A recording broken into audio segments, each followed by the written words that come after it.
Hello, all you beautiful people. It is me, Infernal here, and today I'm here with a different type of video. It's one about The Legend of Zelda Breath of the Wild. If you didn't know, I'm a huge Legend of Zelda fan. Like, obviously not as big as Pokemon, but Legend of Zelda is up there. It's probably my second favorite franchise. And that's kind of partially thanks to this game. Man, I think I've beaten this game maybe 4 times. That's not a lot compared to what I've heard other people beating it, but I've spent over 100 hours in this game. 100% of it, you name it, like I've beaten it good. And I felt like I should share my opinions on this game. I have many more videos like for Legends of the Breath of the Wild planned. I'm even thinking of maybe starting a Legends of Zelda channel, one that will coincide with this one. I'm not saying that will be my main channel. This will always be my main channel. You guys know Pokemon's my thing, but Zelda's my other thing.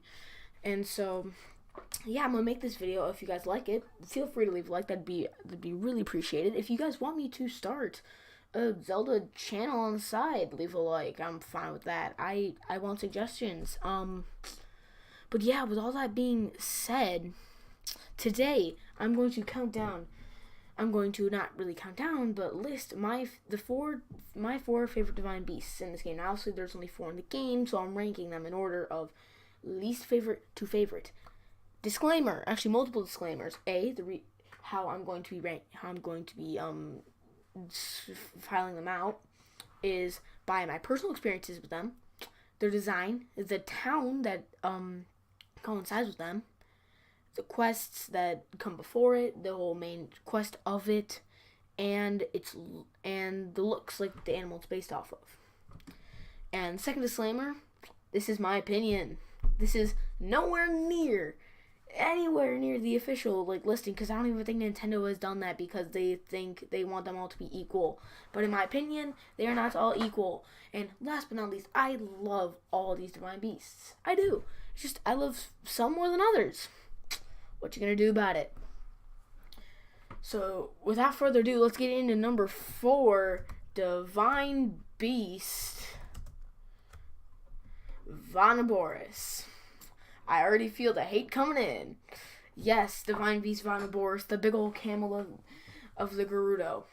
And so let me explain why I like this one least. When I first got this game, I came in blind. I had no idea what I was going to. I just heard. I didn't even originally want to buy the game. I heard the game was lit, and so I saved up money and I bought it. And when I got the Divine Beast main quest, obviously the 4 yellow dots showed up. Me being Kakariko Village at that moment, I thought, you know what? Let's start with the dot at the bottom, then make my way around up. Which means I went in that order of Naboris, Ruta, Rudanya, and Meadow. The worst possible way you could possibly go. I don't know why I decided to start off with Naboris first. Easily the hardest divine beast. Not only did I spend probably 2 weeks on that puzzle because I wasn't using the helping friendly internet, and then I finally got to the boss fight and lost 10 times in a row. So that was not fun. Getting there was a pain, but once I saw Gerudo Town, I was like, "Oh, sweet, release society." So that was happy. That was a happy moment. I really like the Karakara Bazaar. I really like Gerudo Town. I like that. Like how you had to cross dress. That was a creative way to get in. Yeah, Riju, fine, looking fine. But yeah, it's just, my personal experiences with Naboris were horrible. And how you had to go into the Yiga Clan hideout, oh my god, my nerves were freaking off the charts. I was freaking out. Because I actually got caught once and just got my butt obliterated. And after that, I was super, careful and really observant, just being like, oh, what's that noise? Turns around and just shoots an arrow at it. I wasted a lot of arrows in that hideout, and then how the Yiga Clan would chase you around all over Hyrule whenever you're trying to actually explore for about 10 minutes. And that's why, ladies and gentlemen, you do Vonneborst last. But yeah, the camel design, I like it. It was cool. It was really intimidating the first time I saw it. When the first cutscene when I got into character, I was like, yeah, that's the Divine Beast. Because I also didn't know what the Divine Beast looked like. All I knew was that they existed, and I didn't even know, like, what they did. I didn't know that the Divine Beast existed until I got there. Because, like I said, I came to this game blind. And I saw it, and I went, yeah, that's the Divine Beast. And, yeah, so that's number 4. Oh, yeah, Actually, I think I kind of went over the boss fight already, but yeah, that's my least favorite out of the Divine Beast. Like I said, I don't hate Naboris. I still like Naboris, because I like it the least.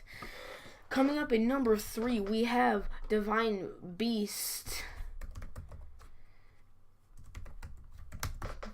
Divine Beast. Man. Divine Beast Redania.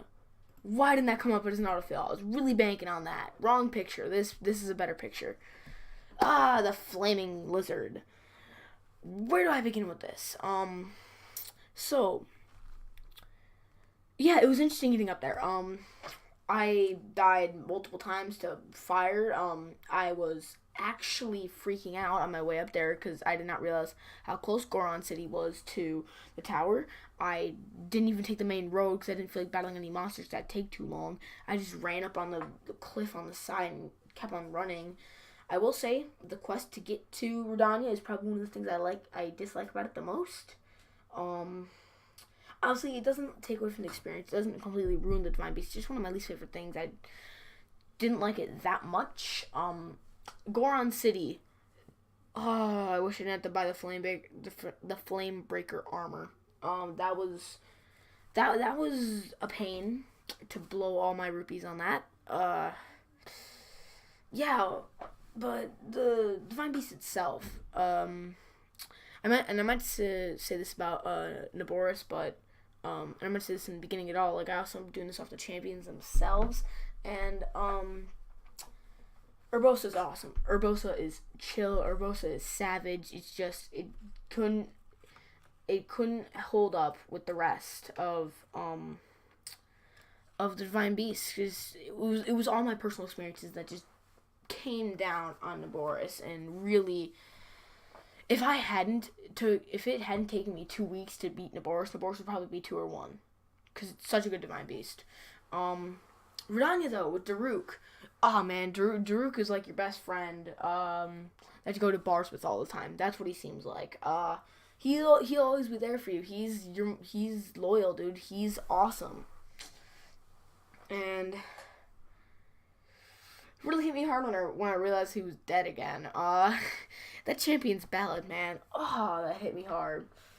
But yeah, the fire, like the whole flame aspect of it, and Yunobo was kind of annoying. Like, Riju was totally fine.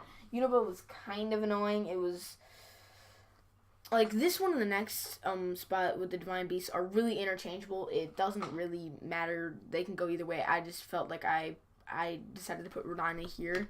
Death Mountain is awesome. Easily my favorite Death Mountain out of all the Zelda games. Definitely better than the majority of them, if not all of them. Really big and really intimidating. I also liked the Gerudo tower. I mean, not the Gerudo tower, my bad. The Elden Tower, because it was cool to be able to look out. It's one of the tallest towers in the game, like height-wise, so to be able to see pretty much the whole of Hyrule. But yeah, that's basically Divine Beast Redania. Not much, but it's just like I said, this one and this next one are interchangeable, so you can go either way with them. But speaking of number 2, we have Divine Beast Vomito. And man, there are only a couple reasons why I love this Divine Beast as much as I love it. A, the landscape around it. I love mountains. Colorado, love going there. It's such a cool state, like the mountains and everything. This reminded me of Colorado. Snowy mountains. It's on the colder side, yes, but that's fine. And just Rito Village in itself. Rito Village is one of my favorite places in the whole game. I don't even know why. It's just so relaxing. It feels so clean and fresh there. And Ravioli or Rivali, he's got to be one of my favorite love-hate characters.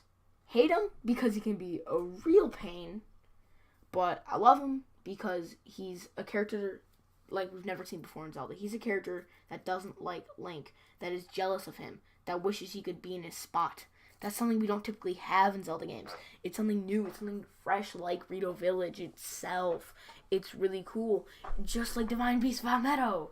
It's a giant flying bird. Don't ask me how they got a giant machine statue thing like that up there. But hey, you know what? They did it. Yeah, the puzzles in itself, they didn't have much to do with wind, but it was pretty cool.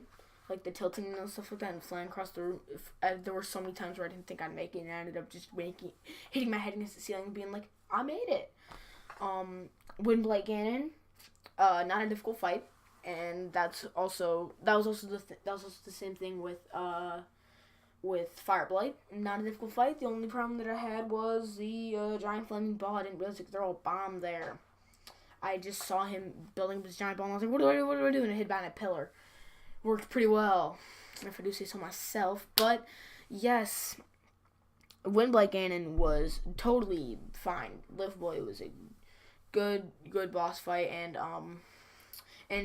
Teba, the Rito that accompanied you, he was awesome. He was just trying to protect his people. His city needed him, so he was trying to protect this city. And turns out I ended up protecting the city, but hey, you know what? He got props too, because he carried me there. I got carried. Great. But yeah, that's pretty much all I can think about what I'm saying. Yeah, like I said, what I love about Meadow is I love the landscape. The champion was cool. The person that accompanied there was cool. Yeah, but like I said, this can be interchangeable with Rodania or Meadow. It doesn't really matter with me. Obviously, this next one is pretty obvious by now. If you didn't already know it, then you might maybe have some memory issues, or maybe looking, I don't know. Basically, it's Divine Beast Varuta. Oh, man. Was this thing a sight for sore eyes. Man, this thing was a blast. Prince Sidon. This is Prince Sidon. Jeez, man, I won't speak for the internet, but the internet speaks for itself. The quest to get there, riding on Prince Sidon's back, was so cool with like the crown and stuff like that, and just Varuta looks sick. And I feel like one of my favorite things about it is just, Zora's Domain in itself looks so cool. Honestly, I liked it better when Varuta was destroying everything with water, when it was raining water, because everything was so dark and everything was so cool. I liked that the most. It was really, really cool. It was the second time I played through, and this is the way I play through my Zelda games now. I go Ruta, Meadow, Rodania, then Naboris. And that's the kind of the way that they intended to do it, because Ruta is the easiest Divine Beast. Now you might say it's kind of cheap for me having my favorite Divine Beast being the easiest, but that's not really the main reason why. Mifa, favorite champion. Take a guess why. Yeah, it was really satisfying going from the torture that was Naboris in my first playthrough to getting to Ruta. And just being able to almost relax, even though we were still in peril. And although one thing that was not relaxing about that quest was the Lionel. Didn't fight it, but oh boy, did I get killed by it. I got killed by that thing probably as bad as Thunderblight Ganon killed me. That's all I'm going to say about it, because there's not really much to say. I eventually just snuck around it, managed to get 20 shock arrows and just was like, see ya. I might have ancient arrowed it. I'm not sure if I think I might have actually ancient arrowed the Lionel, because I was like, I don't feel like dealing with you, and then I just stole all the shock arrows. But it was also cool having to like do the mid-air jumps and stuff like that to be able to shut off the water creation thingies, whatever they're called. But yeah, basically Divine Beast Varuta is my favorite one, and that was basically the reasons why. Yeah. So I think that will do it for this video. Like I said, if you guys want me to continue doing Breath of the Wild content, because I like doing that, again, Pokemon will not go anywhere. It's just I want to do some Legends of Zelda content on the side as well. And if you guys want me to just create a side channel for this stuff mainly, and in that case, subscribe, please. But with all that being said, I've been Inferno, and I will see you guys next time.